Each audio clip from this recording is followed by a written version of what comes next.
جنتی اور جہنمی فرقے کے تعلق سے۔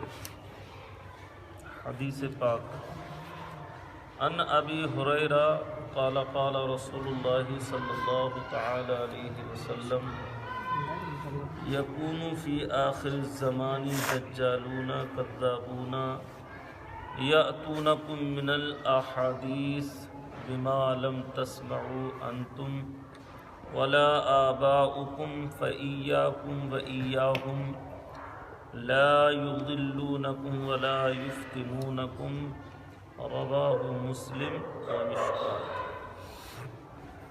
یہ حدیث پاک مسلم شریف کے اندر بھی ہے اور مشکات شریف کے اندر بھی ہے،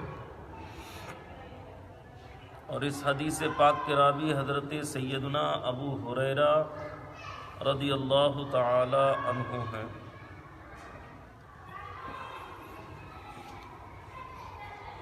سیدنا ابو ہریرہ رضی اللہ تعالی عنہ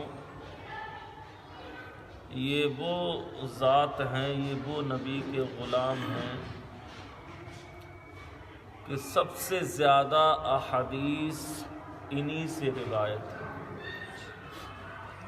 سب سے زیادہ نبی کریم صلی اللہ تعالی علیہ وسلم کی احادیث کو روایت کرنے والے جو صحابی ہیں وہ حضرت ابو ہریرہ رضی اللہ تعالی عنہ۔ ایک مرتبہ سیدنا ابو ہریرہ رضی اللہ تعالی عنہ نے بارگاہ رسالت میں یہ شکایت کی کہ یا رسول اللہ، میں کوئی بھی بات سنتا ہوں اسے بھول جاتا ہوں، یعنی آپ نے کمزور حافظے کی شکایت کی کہ میرا حافظہ جو ہے وہ کمزور ہے، میں کوئی بھی بات سنتا ہوں اسے بھول جاتا ہوں۔ میرے آقا کریم علیہ السلام نے ارشاد فرمایا، ابو ہریرہ اپنے دامن کو پھیلاؤ۔ پھر سرکار نے اپنے ہاتھ میں اس طریقے سے لیا اور انڈیل دیا، پھر لیا پھر انڈیل دیا، پھر لیا پھر انڈیل دیا، اور کہا ابو ہریرہ بتاؤ اب کیسا پاتے ہو اپنے آپ کو؟ تو حضرت ابو ہریرہ کہتے ہیں سرکار کی اس عطا کا یہ اثر ہوا کہ میں نے 1,00,000 حدیث سے زیادہ بھی یاد کر لی۔ سبحان اللہ۔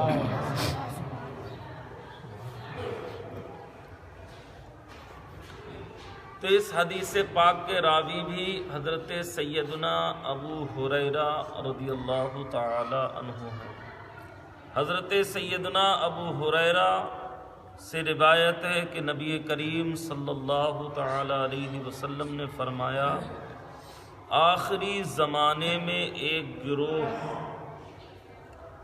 فریب دینے والوں، جھوٹ بولنے والوں کا ہوگا، وہ تمہارے سامنے ایسی باتیں لائیں گے جن کو نہ تم نے کبھی سنا ہوگا نہ تمہارے باپ دادا نے، تو ایسے لوگوں سے بچو اور اپنے قریب نہ آنے دو تاکہ وہ تمہیں گمراہ نہ کر دیں اور نہ فتنے میں ڈال دیں۔ یہاں سے ایک بات یہ پتہ چلتی ہے کہ اللہ کے نبی صلی اللہ تعالی علیہ وسلم سے ان لوگوں سے بچنے کا حکم فرمایا کہ جن کے عقائد و نظریات صحیح نہیں ہیں، وہ عقیدہ وہ نظریہ بیان کرنے والے یہ لوگ ہیں کہ جس عقیدے کو نہ تم نے سنا نہ تمہارے باپ دادا نے سنا اور نہ ان سے پہلے والوں نے سنا۔ چونکہ جب کوئی شخص کسی شخص کے قریب آنے لگتا ہے یا اس کے پاس بیٹھنے لگتا ہے تو ابتداً تو یہ ہوتا ہے کہ یار یہ بات تمہاری ہمارے سمجھ میں نہیں آتی، لیکن آہستہ آہستہ پھر وہ اسی کے رنگ میں رنگتا چلا جاتا ہے، ڈھلتا ہوا چلا جاتا ہے۔ یہ تو بیٹھنے کی بات ہے۔ اللہ کے نبی صلی اللہ تعالی علیہ وسلم نے تو ان لوگوں کے بارے میں بھی حکم فرمایا کہ جن سے آپ علم حاصل کرتے ہیں۔ سرکار نے فرمایا انظروا عمن تأخذون دینکم، اے لوگو جن سے تم اپنا دین حاصل کرتے ہو، جن سے دین سیکھتے ہو، پہلے ان کو پرکھ لیا کرو، دیکھ لیا کرو کہ وہ صحیح ہیں یا نہیں۔ کہیں ایسا تو نہیں کہ شہد میں لپیٹ کے زہر چٹا رہے، کہیں ایسا تو نہیں کہ محبت کے لب و لہجے میں گستاخیاں سکھا رہے ہوں، کہیں ایسا تو نہیں کہ تم کو تمہارے باپ دادا کے عقائد و نظریات سے دور کر رہے ہوں۔ تو اللہ کے نبی صلی اللہ تعالی علیہ وسلم نے فرمایا آخری زمانے میں گروہ فریب دینے والا، دھوکہ دینے والا، جھوٹ بولنے والوں کا ہوگا، اور وہ تمہارے سامنے ایسی باتیں لائیں گے جن کو نہ تم نے کبھی سنا ہوگا نہ تمہارے باپ دادا نے کبھی سنا ہوگا۔ تو ایسے لوگوں کو جب تم پاؤ، اب سوال یہ ہے کہ وہ باتیں کون سی ہیں جو نہ تم نے سنی نہ تمہارے باپ دادا نے سنی؟ وہ باتیں یہی ہیں کہ نبی کا علم جانوروں کی علم کی طرح، ان سے بھی کم تر ہے۔ یہ باتیں وہی ہیں کہ شیطان کا علم تو نصوص قطعیہ سے ثابت ہے، قرآن و حدیث سے ثابت ہے، مگر اللہ کے نبی صلی اللہ علیہ وسلم کا علم قرآن کی کسی نص قطعی سے ثابت نہیں ہے۔ وہی عقائد و نظریات ہیں کہ شیطان کا علم زیادہ ہے اور نبی کو دیوار پیچھے کا بھی علم نہیں۔ یہ وہی عقائد و نظریات ہیں کہ آپ کے بعد بھی کوئی نبی آ سکتا ہے، اگر آ جائے تو آپ کی خاتمیت میں آخری نبی ہونے میں کوئی فرق نہیں آئے گا۔ سرکار نے فرمایا ایسی باتیں جب تم سنو تو ان کے نہ قریب جانے دو انہیں اپنے، اور نہ ان کے پاس بیٹھو تاکہ وہ تمہیں فتنے میں نہ ڈال دیں۔ شاہ عبد الحق محدث دہلوی علیہ الرحمہ اس حدیث کے تحت ارشاد فرماتے ہیں کہ ایک جماعت ایسی پیدا ہوگی جو مکاری اور فریب سے علماء، مشائخ، صلحاء بن کر اپنے کو مسلمانوں کا خیر خواہ اور مصلح ظاہر کرے گی تاکہ اپنی جھوٹی باتیں پھیلائے اور لوگوں کو اپنے باطل عقیدے اور فاسد خیالوں کی طرف راغب کرے۔ شاہ عبد الحق محدث دہلوی یہ آج کے نہیں ہیں، تقریباً 450 سال پہلے کے ہیں۔ وہ اپنے زمانے میں کہہ رہے ہیں کہ ایسے لوگ آئیں گے دھوکہ دینے والے، چونکہ حدیث میں کہا گیا کہ ایسے لوگ آئیں گے اور وہ جھوٹے ہوں گے، فریبی ہوں گے، وہ تم کو ایسی باتیں بتائیں گے جو تمہارے باپ دادا نے نہ سنی ہو، تم نے نہ سنی ہو۔ تو سوال یہ ہے کہ غیر مسلم تو ہوں گے نہیں؟ ارے بھئی غیر مسلم ہوں گے، یہودی ہوں گے، عیسائی ہوں گے تو ہم انہیں جانتے ہیں، ہماری جماعت سے ہوں گے،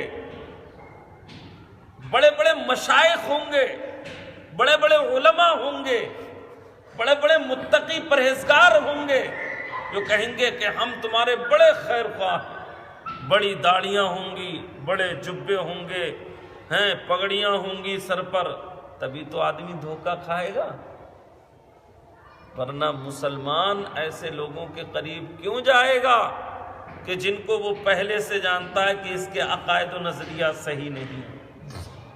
دھوکہ تو اسی سے کھائے گا جو ہم جیسا ہوگا۔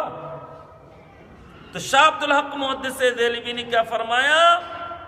ایک ایسی جماعت ہوگی جو مکاری اور فریب سے علماء، مشائخ اور صلحاء بن کر، عالم بھی بنیں گے، شیخ بھی بنیں گے، نیک بھی بنیں گے، اور بن کر اپنے کو مسلمانوں کا خیر خواہ ثابت کریں گے، اور پھر ان کے سے کہیں گے کہ ہم تمہارے مصلح ہیں، ہم تمہاری اچھائی چاہتے ہیں، اور پھر وہ اپنے باطل عقیدوں اور فاسد خیالات کی طرف لوگوں کو راغب کریں گے۔ تو سرکار نے فرمایا ایسے لوگوں سے اپنے آپ کو بچا کے رکھنا جو داڑھی اور جبہ و دستار کی آڑ میں تمہارے عقائد و نظریات کو نہ چھپائیں۔ نبی کے زمانے میں بھی تھے منافق۔ مسجد درار کے بارے میں آپ نے تاریخ پڑھی ہو، سنا ہو کہ ظالموں نے ایک مسجد تک تعمیر کر لی، اور عقیدہ اور نظریہ اور فکر کیا تھی کہ صحابہ اس میں نماز پڑھنے آئیں گے، انہیں گھیر گھیر کے ماریں گے، ان کے عقائد کو غلط ثابت کریں گے، ان سے مناظرے کریں گے، مباحثے کریں گے۔ اس چیز کو لے کر وہ اللہ کے نبی صلی اللہ علیہ وسلم کے پاس آئے، اور آنے کے بعد کہا کہ ہم نے ایک مسجد تعمیر کی ہے، آپ تشریف لے چلیں، وہاں نماز پڑھ دیں تاکہ اور لوگ آپ کی وجہ سے نماز پڑھنے کے لیے آنے لگے۔ ادھر اللہ کے نبی کی بارگاہ میں منافق پہنچے، ادھر اللہ نے وحی نازل فرما دی کہ مصطفیٰ اس مسجد میں مت جانا، وہ مسجد درار ہے، اسے ڈھا دو، وہ اسلام کو بھی نقصان پہنچائے گی اور مسلمانوں کو بھی نقصان پہنچائے گی۔ تو بتائیے آپ، مسجد تک کو ڈھانے کا حکم دے دیا گیا۔ آج لوگ یہی بات کہہ کے تو ہمیں بہکا دیتے ہیں، جاؤ بہکا دیتے ہیں کہ ارے وہ تو مسجد ہے، مسجد سب برابر۔ جب سب مسجد برابر تو پھر اللہ کے نبی کو مسجد گرانے کا کیوں حکم دیا گیا؟ افمن اسس بنیانہ علی التقوی، مسجد وہ ہے کہ جس کی بنیاد نیکی اور تقوی پہ رکھی گئی، اور جس کی بنیاد منافقت پر، اسلام کے کو نقصان پہنچانے کے لیے رکھی گئی ہو تو نہ وہ مسجد ہے اور نہ اس مسجد کے ماننے والے مسلمان۔ نبی کریم صلی اللہ تعالی علیہ وسلم نے جن دجالوں، کذابوں کے آخری زمانے میں پیدا ہونے کی خبر دی تھی، زمانے موجود میں ان کے مختلف گروہ پائے جاتے ہیں جو مسلمانوں کے سامنے ایسی باتیں بیان کرتے ہیں کہ ان کے آباء و اجداد نے کبھی نہیں سنا ہے۔ ان میں کا ایک گروہ وہ ہے جو اپنے آپ کو اہل قرآن کہلاتا ہے۔ کیا کہلاتا ہے؟ اہل قرآن، کہ ہم قرآن کو ماننے والے ہیں۔ وہ حضور صلی اللہ تعالی علیہ وسلم کو صرف ایلچی یعنی خبر دینے والا سمجھتے ہیں، اور بس اس کے علاوہ کچھ نہیں سمجھتے، کھلم کھلا سب حدیثوں کا انکار کرتا ہے، بلکہ نبی کریم صلی اللہ علیہ وسلم کی اطاعت کا بھی منکر ہے۔